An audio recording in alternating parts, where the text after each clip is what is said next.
अगर यही election commission निष्पक्ष है तो कुदरकी में जो वोट डाला है उसकी सीसीटीवी वीडियो जनता को दिखा दो। अगर जनता को नहीं दिखाना चाहते हैं तो प्रेस पे तो भरोसा करते होंगे। अगर सब प्रेस को नहीं दिखा सकते हैं तो अपने खास चैनलों को बुला करके और हमें भी बुला लेना।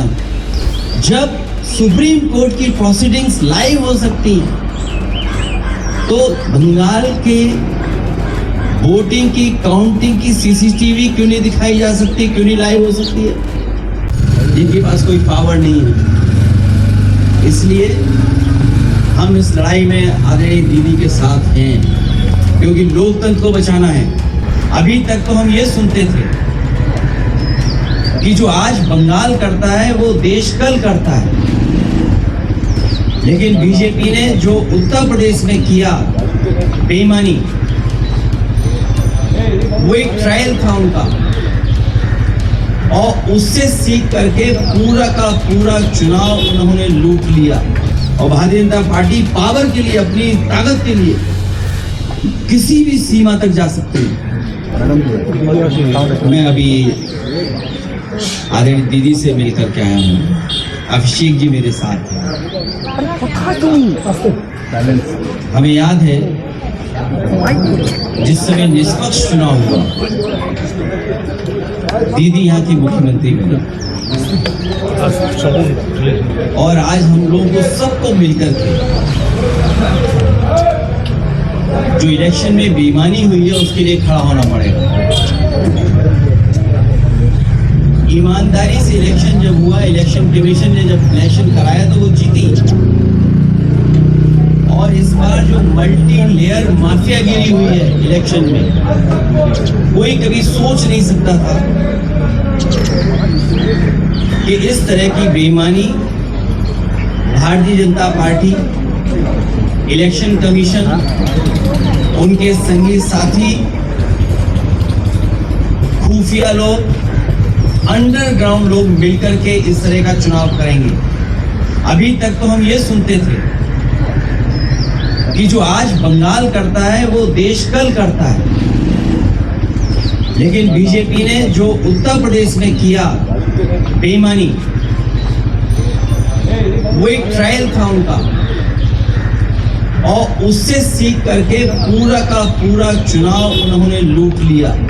जिनके पास कोई पावर नहीं है। इसलिए हम इस लड़ाई में आदरणीय दीदी के साथ हैं, क्योंकि लोकतंत्र को बचाना है, संविधान को बचाना है। अगर हमारे वोट के अधिकार को ही छीन लेंगे तो फिर क्या लोकतंत्र बचा? इतनी डेमोक्रेसी को किसी ने डिस्ट्रॉय नहीं किया हुआ जितना भारतीय जनता पार्टी ने किया। और भारतीय जनता पार्टी पावर के लिए, अपनी ताकत के लिए किसी भी सीमा तक जा सकती है। कोई भी कानून नियम तोड़ सकते हैं। और उत्तर प्रदेश में हम लोगों ने बड़े करीब से देखा, वहां पर ये जो करते थे वो यहाँ पर किया है। अखिलेश जी, आप कह रहे हैं कि इलेक्शन कमीशन बीजेपी के साथ मिलजुल के ये सब किया, लेकिन आप लोग रोकेंगे कैसे सर? हर जगह से आप लोग वोट चोरी का शिकायत तो कर रहे हैं, लेकिन रोकेंगे कैसे? मुझे उम्मीद है कि देश की जनता इसके बाद जाग जाएगी। जो बंगाल में हुआ है, जो बंगाल को सेंट्रल फोर्स से, क्या आप कल्पना कर सकते हैं कि 3 लाख सेंट्रल फोर्स भेजी गई और चिन्हित करके अधिकारियों को पोस्ट किया गया? सुनने में तो ये भी आया कि अधिकारियों को लालच दिया गया है कि चुनाव जिता दो तो हम आपको अच्छा पद देंगे। और आप यकीन करना, देख लेना, आप जो यहाँ से चुनाव करा करके जा रहे हैं अधिकारी बड़े, कुछ न कुछ लाभ का पद पाएंगे। हम लोगों को उम्मीद है कि हम लोगों को जनता के बीच में जाकर के जगाना पड़ेगा। सर, बीजेपी का कहना है ममता बनर्जी के बाद आप है टारगेट। उत्तर प्रदेश में नेक्स्ट ईयर इलेक्शन है, उनका कहना है कि आप है टारगेट। हमसे 2 गलतियां हुई तो हम तो टारगेट में होंगे, ये कोई नई बात नहीं है। और हम तो बहुतों के टारगेट में हैं, एक के टारगेट में नहीं है। सर और एक चीज यहाँ पर जो है बीजेपी की तरफ से कहा जा रहा है, चुनाव आयोग की तरफ से कहा जा रहा है कि ये यहाँ निष्पक्ष तरीके से चुनाव हुआ, चुनाव हुआ, इस वजह से इस तरह का नतीजा है। भारतीय जनता पार्टी सोम पपड़ी की तरह झूठ की लेयर है। सोम पपड़ी खाई कभी? एक लेयर के ऊपर दूसरी लेयर झूठ की चढ़ा देते हैं लोग। और आपको तो मैं ये कहता हूं ना, सब वीडियोस आर्काइव में पड़े हुए हैं। रामपुर का इलेक्शन देख लो, किसी वोटर को नहीं निकलने दिया। और ये जो डेटा मैं आपको दिखा रहा हूँ, ये रामपुर की कॉन्स्टिट्यूंसी का दिखा रहा हूँ मैं, कुदर की कॉन्स्टिट्यूंसी का दिखा रहा हूँ मैं। ये तो डेटा आप देख सकते हो। इलेक्शन कमीशन अंधा है क्या? और ये महिलाओं की तस्वीर क्या आप भूल गए? क्या आपके अपने चैनल पे भी चली थी तस्वीरें? भाई साहब ये तस्वीरें आप भूल गए क्या? ये तो आपके चैनल पे भी तस्वीरें चली थी, वीडियो चले थे। ये इन महिलाओं ने, जिन्होंने कोई परवाह नहीं की, मैंने इन महिलाओं को 2-2 लाख रुपए से सम्मान किया था कि उन्होंने कम से कम अपने वोट के अधिकार के लिए लड़ी। उन्हें परवाह नहीं थी गोली की, उन्हें रिवॉल्वर की। आप पता करिए ये क्या हालत थी उस समय। केवल ये तस्वीर नहीं, ये तस्वीर भी आप भूले नहीं होंगे। हालांकि सीसीटीवी से बहुत घबराते हैं बीजेपी के लोग, सीसीटीवी से, कैमरे से बहुत घबराते हैं।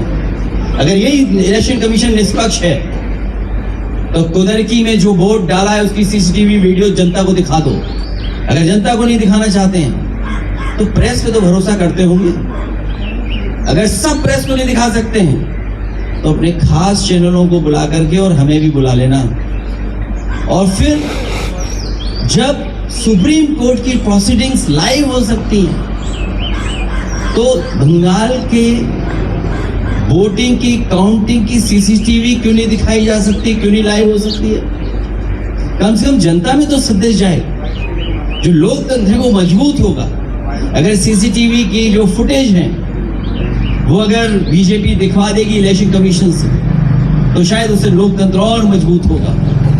ये तो अकेले इलेक्शन कमीशन से लड़ रहे थे।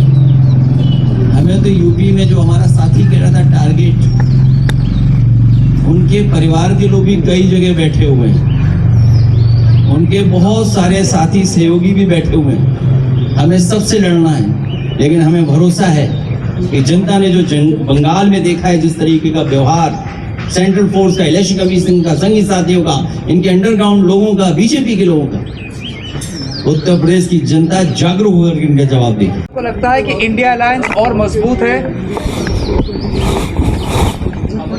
मैं इस समय यही कह सकता हूं कि सभी पॉलिटिकल पार्टीज के नेता हम लोग बैठ करके बात करेंगे। अब सर आपको लगता है कि इंडिया अलायंस के सारे जो पार्टीज है वो स्ट्रॉन्गर है, अभी यूनाइटेड है बंगाल इलेक्शन के बाद? कोशिश यही होगी कि सब लोग और साथ मिलकर के काम करें, क्योंकि लोकतंत्र बचाना है, डेमोक्रेसी को बचाना है। ये डेमोक्रेसी को डिस्ट्रॉय करना चाहते हैं, हमारे वोट के अधिकार को ही छीनना चाहते हैं। हालांकि बात यहाँ की नहीं है, लेकिन यूपी की मैं कह सकता हूँ।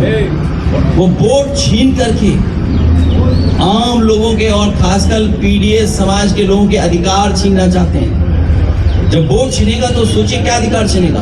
वो डेटा आपको अवेलेबल है कि किस तरीके से वोट के अधिकार को छीनने से कितनी सीटें हार गई। वो डेटा छिपा नहीं है। और लॉजिकल डिस्क्रिपेंसी के लिए क्या सॉफ्टवेयर इस्तेमाल किया होगा?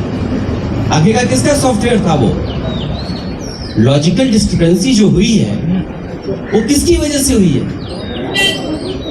कौन डेटा देख रहा था? कौन सा सॉफ्टवेयर था वो?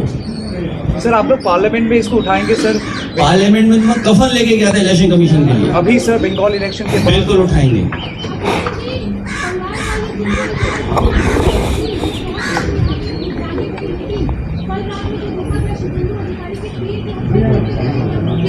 इसमें तो होम मिनिस्टर जिम्मेदार हैं कि उनके पीए की हत्या कैसे हो गई। ये सवाल मुझसे मत पूछिए। आप ट्विटर हैंडल होगा आपका, आप टैग करिए होम मिनिस्टर साहब को, पूछिए कि हत्या कैसे हो गई। सर ये जो एकजुट होकर आप लड़ने की बात कर रहे हैं सर, इसमें कांग्रेस की भी भूमिका होगी। सर हम लोग यूपी इलेक्शन से भी पहले देखे, बंगाल इलेक्शन से पहले भी हम लोग ने देखा कि शायद ऑपोजिशन एक साथ नहीं हो पाए, कांग्रेस नहीं आ पाया। सर कांग्रेस को कोई एडवाइस देंगे? सर मैं किसी को एडवाइस देने के लिए नहीं आया हूँ। मैं लोकतंत्र और जिस तरीके से आदरणीय दीदी को अपमानित किया, उनके कार्यकर्ताओं को वोट नहीं डालने दिया, क्या जिम्मेदारी सेंट्रल फोर्स की है? क्या आप इलेक्शन को इस तरह कराएंगे कि आप वहां पर एजेंट्स को नहीं बैठने देंगे, पॉलिटिकल पार्टी के एजेंट्स को नहीं बैठने देंगे? और फिर इस बात की तैयारी करेंगे कि एसआईआर करा करके हम टारगेटेड किस बूथ पर वोट कटवाना है। जो टीएमसी के स्ट्रांग बूथ हैं, स्ट्रांग वोटर्स हैं, उनको वोट ना देने दिया जाए, इसलिए वोट कटवा दें उनका। ये अधिकार किसने दिया है? यही लोकतंत्र को सबसे बड़ी हत्या कर रही है बीजेपी को मिल करके, वो भी इलेक्शन कमीशन से। इसलिए सभी पॉलिटिकल पार्टी से हमारी अपील होगी कि कम से कम इस सवाल पर हम सब एक दिखाई देंगे। सर ये सवाल मैं आपसे लास्ट टाइम भी पूछने की कोशिश किया था सर। बंगाल में 91 लाख लोगों को हटाया गया था, उसमें डिलीटेड, शिफ्टेड, डुप्लीकेट भी है और लॉजिकल डिस्क्रिपेंसी भी है। लेकिन उत्तर प्रदेश की जो ड्राफ्ट लिस्ट है उसमें 2.8 करोड़ लोगों को हटाया गया था। कोई कॉन्फर्मेशन है सर कितने रोहिंग्या मिले उधर से? और क्योंकि बंगाल में जिन लोगों को हटाया गया सबको बोला गया था कि रोहिंग्या है। जब ये बात आपको पता है तो ये भी पता होगी आपको कि हमारे मुख्यमंत्री जी घबरा गए थे। उन्होंने कहा कि 4 करोड़ वोट हमारे कट गए थे। तो क्या मानूं मैं आप? अगर हमारे उत्तर प्रदेश के मुख्यमंत्री ये शिकायत करें इलेक्शन कमीशन को कि 4 करोड़ वोट हमारे कट गए, तो इस सवाल का जवाब तो हमारे उत्तर प्रदेश के मुख्यमंत्री देंगे जिन्होंने कहा कि 4 करोड़ वोट कट गए हमारे। Thank you.